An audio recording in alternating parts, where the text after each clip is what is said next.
Hey guys, and welcome back to our channel, The Warren Family, and I am Jatarra for those who do not know me. Today, I'm going to be talking about something that has been highly requested from me for a really long time. I have finally decided to sit down while I have some time to actually explain to people what a lot of people have been wondering.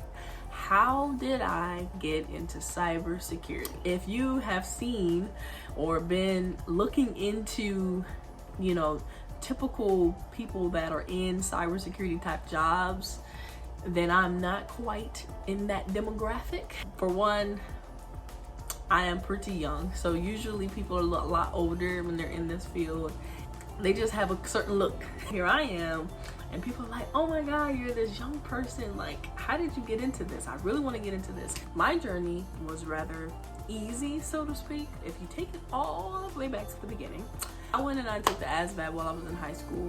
I scored pretty well on it. After, of course, they had my scores, I got contacted by a lot of recruiters. Eventually, after talking to the Marines and a few other ones, I ended up settling with the Army National Guard. When I joined, I had like three options. It was like Intel, medical, or IT. And I was just like, well, I don't like blood.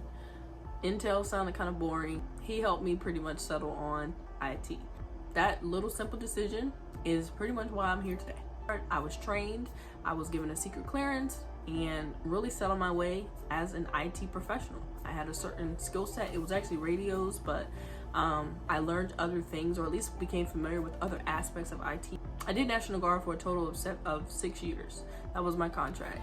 As soon as I came back from training, I basically enrolled in school.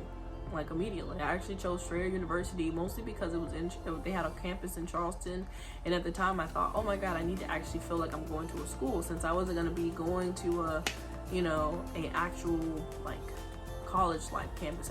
And so kind of looking at the concentrations that they had, I kind of just narrowed it down, and I just looked into what was called security administration at the time, and I was just like, okay.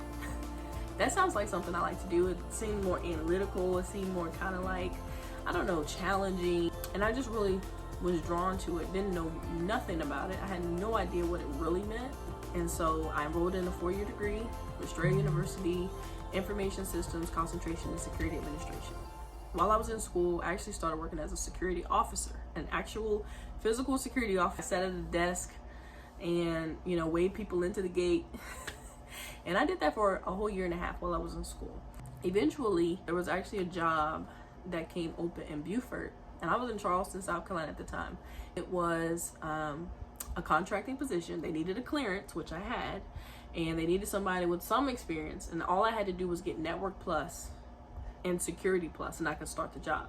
I studied for Network Plus and Security Plus on my own, using just really the limited understanding I had from the college courses I had took so far and my military experience. Barely,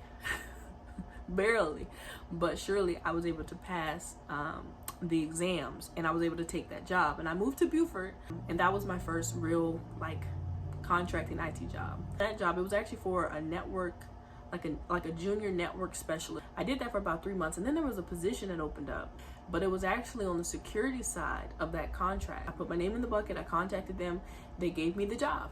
And really that job was nothing. I didn't do anything security. Like, I did do some tasking, like as a part of onboarding, making sure people had clearances and stuff like that, but it really wasn't cybersecurity per se. After doing that job for 6 months, I got a call from SRC, Scientific Research Corporation in Charleston, and they needed a junior person that was willing to take junior level pay, which at the time I was, that could come in with the clearance to do vulnerability scanning. And so I did that for a long time. At the end of 2015, I finished my bachelor's degree. I had the opportunity to enroll in a master's program. The master's program was with WGU, who I highly recommend, Western Governor University. Registered for their Cybersecurity and Information Assurance master's program. It took me 10 months to finish it. I finished that master's program at 23 years old. Then I started to apply. That's when Publix called. It was an IT security analyst, mid-level, and it was on the IT compliance team. That's really where I really began to connect all the dots. And so that was the role where I learned almost a lot of what I know about governance, risk, and compliance. I spent 4 years there. And then it was time to go. I took a job at the current job I'm at now. I'm still doing something very similar. Everything from security awareness to policies, risk assessments, gap assessments, metrics and reporting, helping to communicate risk to the organization. I would say that for me, the biggest takeaway is that you don't really have to be super technical to be in cybersecurity. It helps to come from a technology background so that you're able to really connect the pieces, right? And so for me, I think that I was able to do that, a little bit of the networking, a little bit of the security admin, a little bit of the vulnerability stuff, and then Public's kind of walking me through the different phases where I'm able to really see all the pieces to be able to sit in this role. With all that said, that is the very long version of how I got into cybersecurity. And if you want to learn more, if you want to reach out and talk more about how you could be in cybersecurity, the links will be below.